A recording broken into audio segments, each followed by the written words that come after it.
Joining us, Roger Monteforte, founder and CEO of Forte Capital Group and a Palantir shareholder. He bought more shares this morning while the stock was down. Roger, great to have you with us. First and foremost, what do you think the trigger was for the shares to turn around? Was it that Bitcoin announcement? No, I don't think so. I think it was just, I think the market kind of came to its senses with the fact that the company posted a fantastic quarter. I think, the trend on this particular earnings season, given how volatile the rotation has been and aggressive the rotation has been out of growth stocks. Welcome to our channel and welcome to another one of our videos. Today we're going to discuss Palantir Technologies. We'll cover the past week's news. We got so much news, and we got 2 CNBC videos, 1 Yahoo video. We're going to be talking about these earnings and new contract as well. I'll share where I think the stock is going to go from here. All the links will be in the below description. If you're new to our channel, click any of the money icons below to view our past videos. Please smash the like button and subscribe. We got so much to cover. Let's get started. Currently we have 500 shares of Palantir.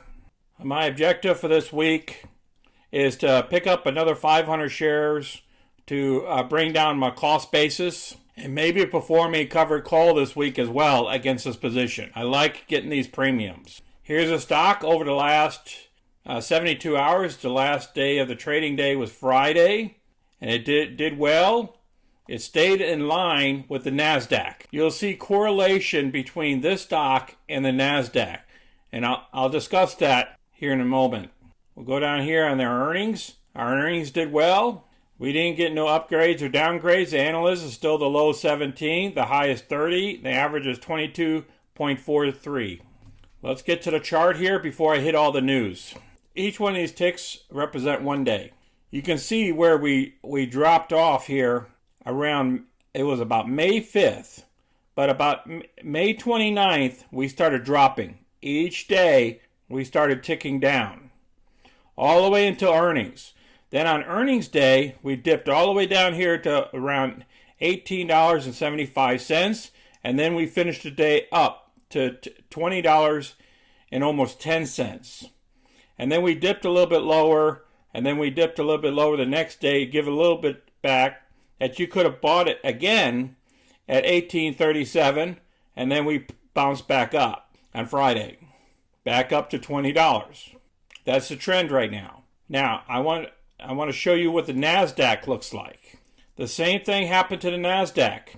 Remember, this is the end of April, and we started dipping down, we started dropping, and we started dropping down here on the same day, 5/12. Okay, and then the last couple of days we've been recovering. So pretty much PLTR and the NASDAQ is kind of running in tandem.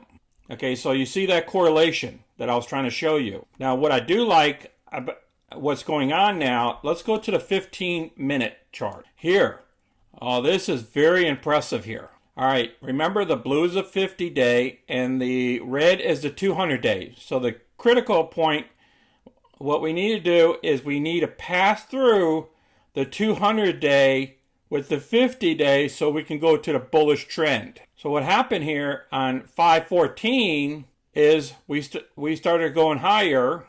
We started going higher and we passed the 200-day. That's remarkable, guys.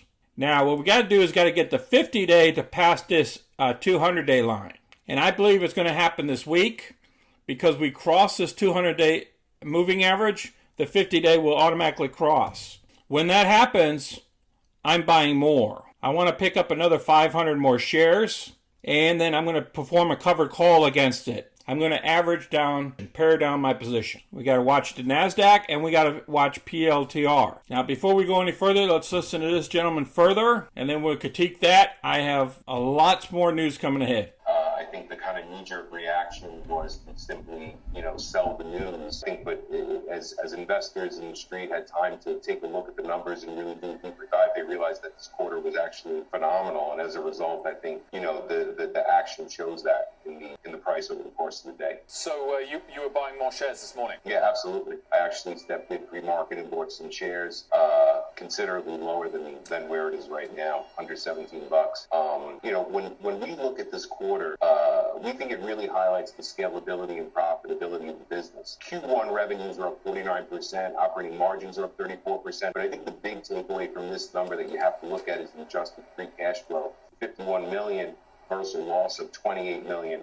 And on a year-over-year comp, it's a $441 million increase in free cash flow year-over-year. Like you stated there, it's a high multiple company. So sometimes stocks get ahead of themselves, but if there's enough investors out there that are holding, then these high multiples, just like Tesla and all those other companies, they can stay high multiples. Now this gentleman here is on Motley Fool. He has 3 bullish signs for Palantir. They reported strong guidance coming up, year-over-year revenue of 43% and operating margins of 23%. Not only did they see growth in customer count, but it also saw growth in average revenue per customer. So they discuss all this, and Palantir is now positive in both cash flow and from operation and adjusted free cash flow compared to same time last year when both were negative. So this is his bullish thesis. I will also place this ad down below. Now this is a little bit more about the earnings estimate. Could require some patience because a lot of people think that the stock is still a little bit overpriced. That's why some of these investors are waiting until it dips down to like $19 or so and they jump in, or $18.75. Can you get it in the future at those prices again? You might be able to. It just depends on the NASDAQ.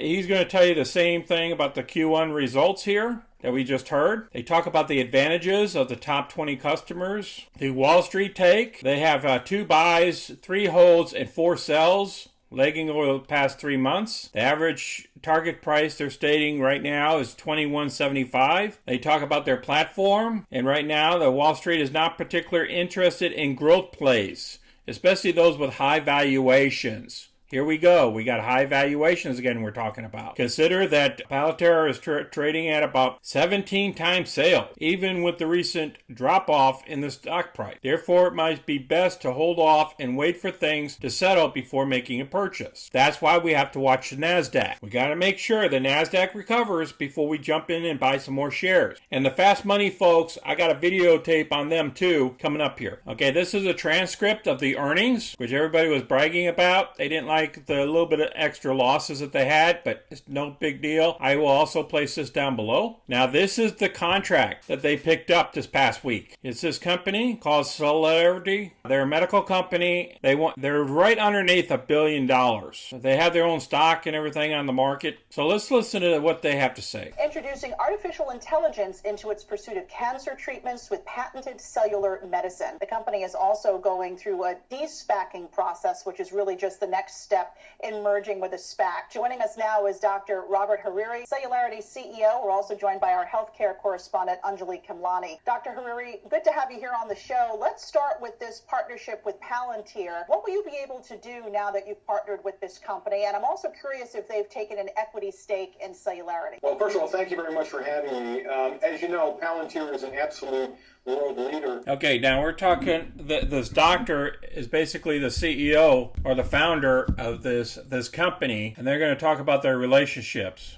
In the creation of software systems that compile data, decisions, operational information, and help companies create efficiencies that heretofore didn't exist. So in our industry, cellular medicine is still, to be quite candid, in its infancy. There's a tremendous amount to be learned by interrogating the biology of the source material that comprises the cellular medicine, and also understanding the biological activity, the performance in manufacturing, the performance clinically, and then using that data to make decisions about selecting products for different diseases, how to administer them, and ultimately how to present them to the regulatory community for things like registration. So what I'm going to do is I'm going to stick this also down below. This is a nice 6 or 7 minute video. If you want to watch this, you just have to click on this video down below. So to keep this video short, we got to keep moving. All right, let's listen to our fast money folks. Stock reversing course after initially dropping in the pre-market to finish the day higher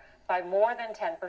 The company reporting results today, announcing 49% revenue growth, issuing bullish guidance for 2025. The company's CFO also saying today Palantir is considering adding Bitcoin to its balance sheet. It's not getting a lot of attention among the retail traders today. According to ThinkNum, in fact, Palantir surpassed GameStop, to become the most discussed name on Wall Street Bets today. All right, guys, if any of you guys aren't there into Bitcoin and stuff like that, go ahead and put comments down below what you think about Bitcoin and these other coins. So what do you make of this turnaround? Guy Adami, who named Palantir the P in the Hope trade. It is the P in the Hope trade, and I didn't think it was going to go below 24. And it traded down to 17 today, and I was scratching my head because I'm looking at the quarter and saying, wait a second, the growth is there, the free cash flow is there, Pete can speak to that. And oh, by the way, operating margins were ridiculous. When I say ridiculous, ridiculously strong. And then I think the street sort of woke up to that. This company, if they can ever get scaled down their offering for the mid-sized businesses out there, it's going to be a monster. I think they'll be able to do it. The fact that it traded close to 200 million shares, which is more than 2 times normal volume, is very encouraging. I think it washed a lot of people out.